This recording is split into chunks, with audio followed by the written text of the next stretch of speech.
ሰላም ጤና ይስጥልን ወደ ሸገር ታይምስ ቤተሰቦች እንደምናላችሁ አንድ ልዩ መረጃ ልናገራችሁ ወደደን። ይህ መረጃ በምስራቁ ኢትዮጵያ ክፍል በሶማሊያ ክልል ከፍተኛ መንግስት ባለስልጣናትን ማንነት ለማጠልሸት እንደዚሁም የክልሉ መንግስትን ለመረበሽ ጥቅም ላይ ከሚውሉ ስልቶች መካከል አንዱ በብርስም ማንነቱ በማይታወቅ ጸሐፊ የሚዘወር አደገኛ ስትራቴጂ ወይንም ሴራ ነው። የ2018 ሀገር አቀፍ ምርጫ በተቃረበበት በዚህ ወቅት ከፍተኛ መንግስት ባለስልጣናትን ማንነት ለማጠልሸት ጥቅም ላይ ከሚውሉ ስትራቴጂዎች መካከል አንዱና አደገኛ የተባለለት በብርስም በማይታወቅ ጸሐፊ የሚሰራጩና የሚከናወኑ ዘመቻዎችን በተመለከተ በሆርን ኒውስ ላይ የሰፈረን አንድ ሰፊ ጽሁፍ የምናገራችሁ ይሆናል። እንደተለመደው እያደመጣችሁን አብራችሁ እንድትቆዩ በአክብሮት ጋበዝን። ወደ ዝርዝር ጉዳያችን እናምራ።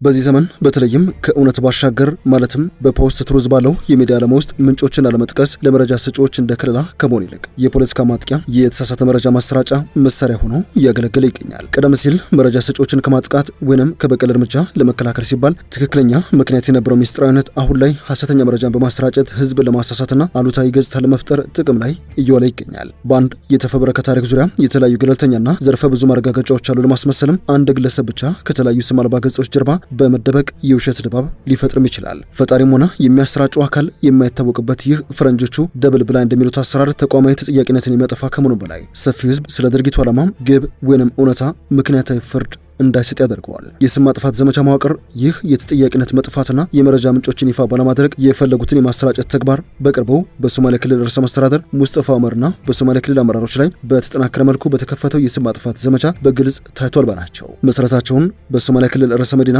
ጅግጅጋ ያደረጉት የፖለቲካ ተንታኙ ከድር ላይሌ ሆርን ኒውስ ላይ ባሰፈሩት ትንታኔ እነዚህ ሾልክ የወጡ መረጃዎች በሚል የሚነገሩ ሪፖርቶች ተብዬዎች ከመሰረታዊ ህዝባዊ ቅሬታና ጥያቄውንም ከእውነተኛ የምርመራ ጋዜጠኝነት የመነጩ አይደሉም። ይልቁንም በጥቂት ግለሰቦች የሚመሩ የተቀናጁ የግለሰብ ስም ማጥፋት ወይንም ካራክተር አሳሲኔሽን ተግባራት ናቸው። የጽሁፉ ባለቤት ከድር ይቀጥላሉ። የታወቁ የተቃውሞ ኃይሎች በተለይም በአብድራህማን ማሃዲ የሚመራው የኦብነግ ደጋፊ አክራሪ ዲያስፖራዎች እንደዚሁም በአህመድ ሐሰን ባጅ የሚመራው ኮንግረስ ፎር ሶማሌ ኮዝ የተሰኘው የኢንተርኔት ቡድን የውስጥ ምንጮች ነገሩኝ የሚል ሽፋን በመጠቀም ፖለቲካዊ ጥቃት ለመፈጸም የተቀነባበሩ የሐሰት ዘመቻዎችን እንደ እውነተኛ ገለልተኛና የተረጋገጡ መረጃዎች አድርገው እያቀረቡ እንደሆነ አምናለሁ ባይ ናቸው የጽሁፉ ባለቤት ከድር ላይሌ። በቀደመው የመረጃ ዘመን መልእክተኛውን አትግደሉት አታጥቁት የሚል የቆየ ብሂል ትርጉም የሚሰጠው መልእክተኛ የታወቀ አካል ወኪል ሲሆንና መልእክቱን የላከው አካል ማን እንደሆነ ስለሚታወቅ መልእክተኛው ጥያቄ ውስጥ በማይገባበት ጊዜ ነበረ። በዚህ ዘመን ግን ምንጩም ሆነ መልእክተኛው ሙሉ በሙሉ ላይጠቀሱም ሊደበቁም ይችላሉ። በብርስም ሽፋን የሐሰት ማንነት ሊኖራቸውም ይችላል። በዚህ ሁኔታ ውስጥ የመልእክቱን እውነታ ለመገምገም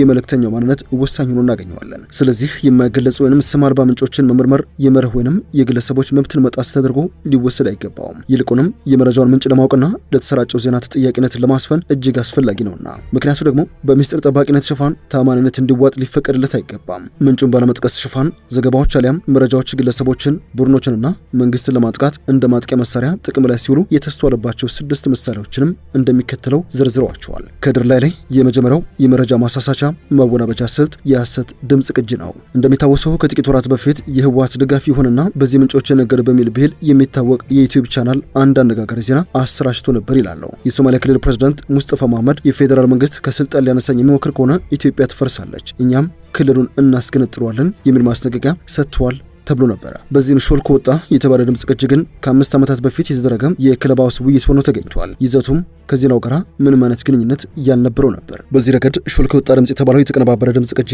የዲጂታል ማታለያ ማዕከል ሆኖ አገልግሏል። ይህም በሚስጥር የተቀረጸ ድምጽ እውነታውን ለማጋለጥ እንደ ማስረጃ የሚያገለግል መሆኑ በብዙሃኑ ስለሚታመን ይህንን የሰዎችን ተፈጥሯዊ ዝንባሌ በመጠቀም ለማሳመን የተደረገ ጥረት ነበር፣ አልተሳካም እንጂ። ቅጂዎቹ በከፊል ተቆራርጠው የተቀጠሉ የፈጠራ ስራዎች ሲሆኑ ዓላማቸውም ህዝቡ በስልጣን ላይ ያሉ ሰዎችን ያፈተለከ ንግግር ያገኘ እንዲመስለውና ስሜት እንዲሰጠው ለማድረግም ነበር። ይህ ዘዴ የውስጥ አዋቂ መረጃን በማስመሰል ማን ቀረጸው፣ መቼ፣ ማን አቀናበረው፣ እናስ ለምን በዚህ የፖለቲካ ወቅት ወጣ የሚሉ ጥያቄዎች ከመነሳታቸው በፊት የሰዎችን የማመዛዘን ችሎታ ለማደንዘዝም የተጠቀሙበት ስልት ነበረ።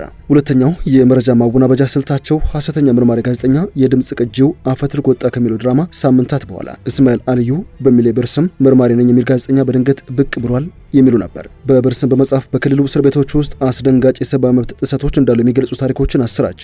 እዚህ ላይ ደግሞ ለፈጠራ ታሪኩ ታማኝነት ለመስጠት ባለብር ስሙ ጸሐፊ ገለልተኛና ደፋር ደፋር ጋዜጠኛ መስሎ ቀረበ።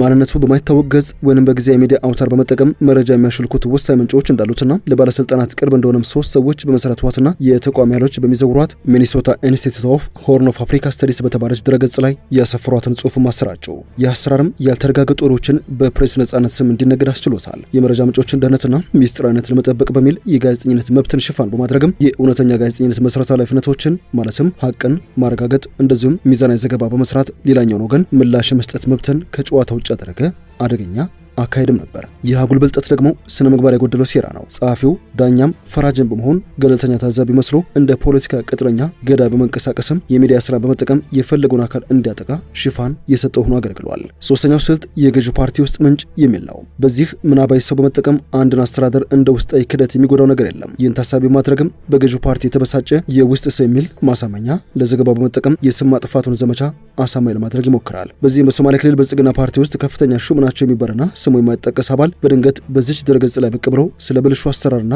ስነ ምግባር ጉለት ረጅም ታሪኮችን መተረክ ጀመረ። ይህም እንደተለመደው ምንም አይነት ተጨባጭ ማስረጃ ሳይኖረው የተደረገ ነው።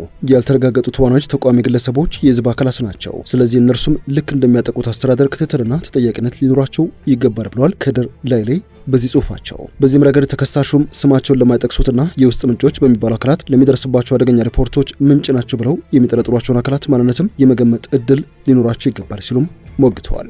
አምስተኛው ስልት ምናባዊ የመንግስት ባለስልጣን ነው። በተመሳሳይ ሳምንት በተለየ የዩቲዩብ ሚዲያ የተሰራጨው ዘገባ ደግሞ ለተለየ አድማጭ የተዘጋጀ ነበረ። ሐሰተኛ የመንግስት ባለስልጣን ነባይ በዘገባቸው ፈጠሩ። ይህ የምናብ ባለስልጣን የኛ ክልል መንግስት እኮ በሚሊዮን ዶላር የሚቆጠር ገንዘብ በጀት አድርጎ በክልሉ የሚሰሩ ከፍተኛ ሙስና እንደዚሁም የመልካም አስተዳደር ጥሰቶችን የሚከላከል የሚዲያ ሰራዊት አደራጅቷል የሚል የፈጠራ ወሬ እንዲነዛ ቲያትሩን ሰሩ። ይህም ስልት በተመሳሳይ ማንነቱን በይፋ ያልገለጸ የመንግስት ሰው በሚስጥር አወጣ ብለው በመሳለም የህዝቡን ቀልብ ለማግኘት መንግስትን በራሱ ወገን እንደተከዳ አድርገው ለማቅረብም የተጠቀመበት ስልት ነው። ሌላኛው ሐሰተኛ የፖለቲካ ትንታኝ መፍጠር ነው። መደበኛ ዘገባዎች በቂ ሳይሆንላቸው ሲቀር የሚያቀነባበሩት የሐሰት መረጃ የምሁር ሐሳብ የሚመስል መረጃ ያስፈልገ ከመሰላቸው ምሁር የምትል ድርሰት ይጨምሩባታል።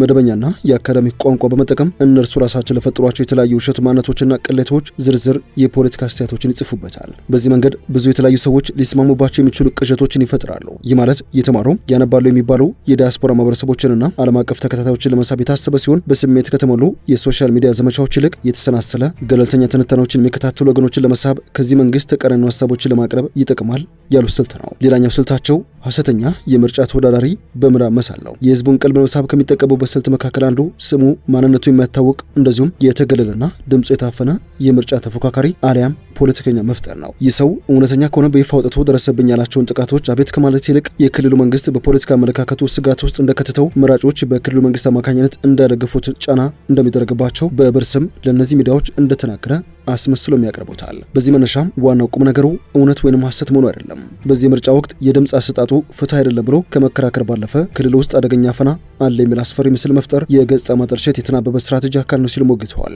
በዚህ መሰረት እነዚህ ማንነታቸውን ደብቀው የሚንቀሳቀሱ ተቃዋሚ ፖለቲከኞች ይህንን ስልት የሚጠቀሙት ከተጠያቂነት ለማምለጥ ነው። እናም ከብር ስም ጨዋታ ተጠያቂነት ወዳለው ግልጽ የፖለቲካ ፉክክር መመለስ አለባቸው ሲሉ አቶ ከድር ላይሌ ለክልሉ ተቃዋሚ ፖለቲከኞች ጥሪ አቅርበዋል። ጸሐፊው ከድር ጽሁፋቸውን ሲያጠቃልሉ ሚዲያዎችም ማስረጃዎችን ሳያጣሩ ማንነታቸው ያልታወቀ ክሶችና አሉባልታዎችን ማስተናገድ የለባቸውም ይላሉ። ምክንያታቸው ደግሞ ይህ ፍትሐዊነትና እምነትን ጥያቄ ውስጥ ሊያስገባ ይችላል የሚል ነው። የተቃዋሚ ፖለቲከኞች ልክ እንደሚተቹት ስልጣን ላይ ያለው መንግስት ሁሉ ተጠያቂ መሆን እንዳለባቸውና ሁለቱም ወገኖች በእነርሱ ላይ ለተነሱ ክሶች ምላሽ መስጠት መቻል እንዳለባቸው ነው የተከራከሩት። ሰው ሰራሽ አስተውሎት ወይም አርቲፊሻል ኢንተለጀንስ በእውነትና በፈጠራ መካከል ያለውን መስመር ይበልጥ እያደበዘዘው ባለበት በዚህ ሁኔታ ሚዲያዎች ማንነታቸውን ለማይጠቅሱ ምንጮች አዲስ የጥበቃ እርምጃዎችንና ከፍተኛ ደረጃዎችን ማውጣት አለባቸው። ይህ ካልሆነ ግን ማንነታቸው የማይጠቀሱ ምንጮች የሚል ሰበብ ለስም አጥፊዎች ተመራጭ መደበቂያ ጭምብል ሆኖ ይቀጥላል እንጂ የሚያስቡትን የፖለቲካ ዓላማ ሊያሳካ የሚችል ስልት አይደለም ሲሉ ሞግተዋል። ወደ ሸገር ታይምስ ቤተሰቦች ልዩ መረጃችን አበቃ። ስላደመጣችሁን አመሰገንን። በያላችሁበት ሰናይ ጊዜ ይሁንላችሁ።